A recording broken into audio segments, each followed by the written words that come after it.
श्री गणेशाय नमः। ओम नमो भगवते वासुदेवाय नमः। ओम नमः शिवाय। श्रवण मास सोमवार व्रत कथा। पूर्व काल में एक नगर में एक वृद्ध स्त्री परिवार सहित रहती थी। उसके परिवार में पुत्री और 2 पुत्र थे। लड़के दोनों ही बड़े थे, किंतु किसी का भी विवाह नहीं हुआ था। लड़की भी विवाह के योग्य हो गई थी। वह वृद्ध स्त्री परम धार्मिक प्रवृत्ति की थी। उसके निवास स्थान के पास भगवान शिव का एक शिवालय था, जिसमें एक साधु रहता था। वह भगवान शिव का परम भक्त था। वह वृद्धा स्त्री प्रतिदिन स्नान से पवित्र होकर मंदिर जाया करती थी। एक दिन वह वृद्धा अपने पुत्रों एवं पुत्री को भी मंदिर में साथ लेकर गई। पूजा करने के पश्चात साधु बाबा को बच्चों को आशीर्वाद देने को बोली। साधु ने लड़कों को बहुत से आशीर्वाद दिए, परंतु लड़की को कोई आशीर्वाद न दिया। वृद्धा ने साधु से हैरान होकर नम्रता से निवेदन किया, हे महात्मा, आपने लड़कों को तो आशीर्वाद दिया, परंतु मेरी इस प्यारी बेटी को आशीर्वाद क्यों नहीं दिया? साधु ने कहा, मैं इस बच्ची को आशीर्वाद नहीं दे सकता, क्योंकि इसके भाग्य में सुहाग का सुख नहीं है। इस पर वृद्धा नारी बोली, हे बाबा, इसका कोई उपाय तो बताएं, जिससे हमारी पुत्री को सुहाग की प्राप्ति हो। साधु ने कहा, एक उपाय है, परंतु उपाय करना कठिन है। यहाँ से 7 समुंदर पार एक रमणीक नगर में सोमपति नाम की एक स्त्री रहती है, जिसके 100 पुत्र हैं। वह बालिका वहां जाकर अपनी सेवा से उस स्त्री को प्रसन्न करे। अगर वह प्रसन्न हो गई तो उसको अवश्य ही सुहाग सुख की प्राप्ति का आशीर्वाद दे देंगी।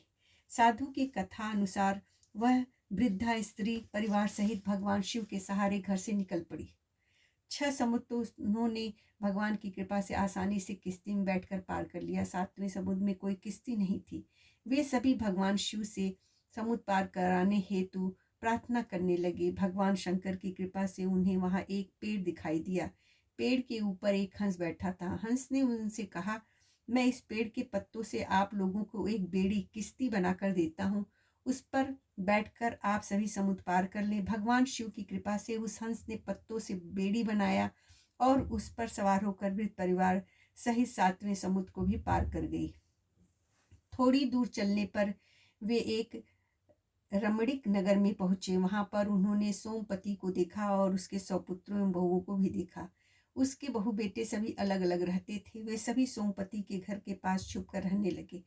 भक्तिन सोमपति रोज प्रातः काल स्नान करने हेतु नदी के तट पर जाया करती थी। जैसे ही सोमपति स्नान के लिए निकली तो वह लड़की हर रोज चुपचाप उसके पीछे से घर में जाकर उस घर का झाड़ू चौका बर्तन आदि साफ करके वापस आ जाया करती थी। स्नान करने के बाद जब भक्तिन सोमपति घर आती तो घर की साफ सफाई देखकर हैरान हो जाती थी और सोचती थी कि ऐसा कौन कर जाता है। ऐसे ही महीनों बीत गए।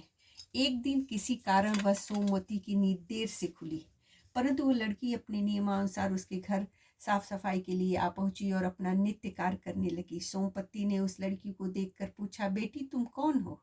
यहाँ पर किस लिए आई हो? तुम्हें क्या चाहिए? सोमपति के वचनों को सुनकर लड़की उसके चरणों में गिर गई। सोमपति ने अर्धनिद्रावस्था में ही उसको आशीर्वाद दे दिया, बेटी दूधवती, पुत्रवती और सौभाग्यवती हो। आशीर्वाद प्राप्त कर लड़की ने जब सिर उठाया तो सोमपति ने देखा कि उसके भाग्य में तो सुहागन सुख नहीं है, परंतु मैंने इसे पुत्रवती होने का आशीर्वाद दे दिया, यह कैसे होगा?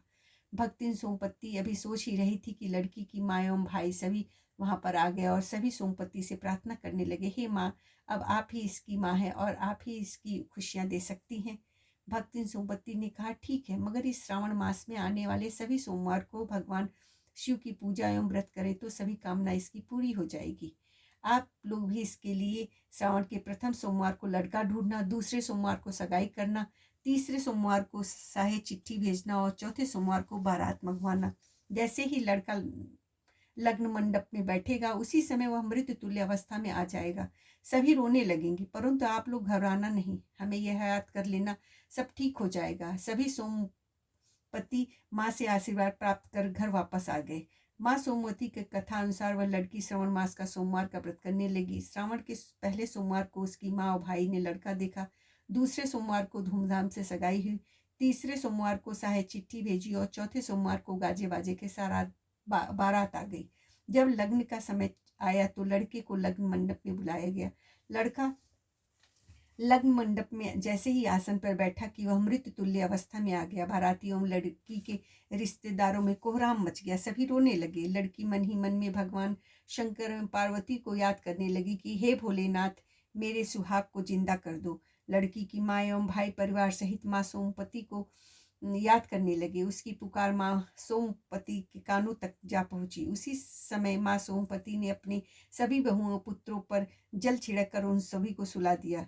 उनको सुलाने के पश्चात वह अपनी पड़ोसन के पास गए और कहने लगी कि कोई भी हमारे पुत्रों एवं बहुओं को न जगाए, अगर कोई जगाएगा या कोई जाग जाए तो वह मर जाएगा। इतना कहकर सोमवती वहां से चली गई।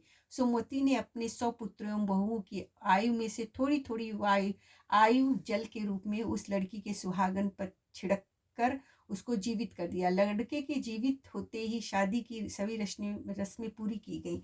सभी बहुत प्रसन्न हुए। शादी संपन्न होने के पश्चात माँ सोमपति से आशीर्वाद लेकर डोली विदा की गई। इसके बाद माँ सोमपति अपने नगर को चली गई। वह लड़की प्रतिवर्ष श्रावण मास के सोमवार का व्रत करने लगी। उसके परिवार में किसी वस्तु की कमी नहीं रही। सभी सुखपूर्वक जीवन व्यतीत करने लगे। जिस प्रकार भगवान शिव ने उस लड़की के सुहाग को जिंदा कर दिया, उसी प्रकार भगवान शिव सबका भला करें और सबका मनोरथ पूर्ण करें। ओम श्री गणेशाय नमः। ओम नमो भगवते वासुदेवाय नमः। ओम नमः शिवाय।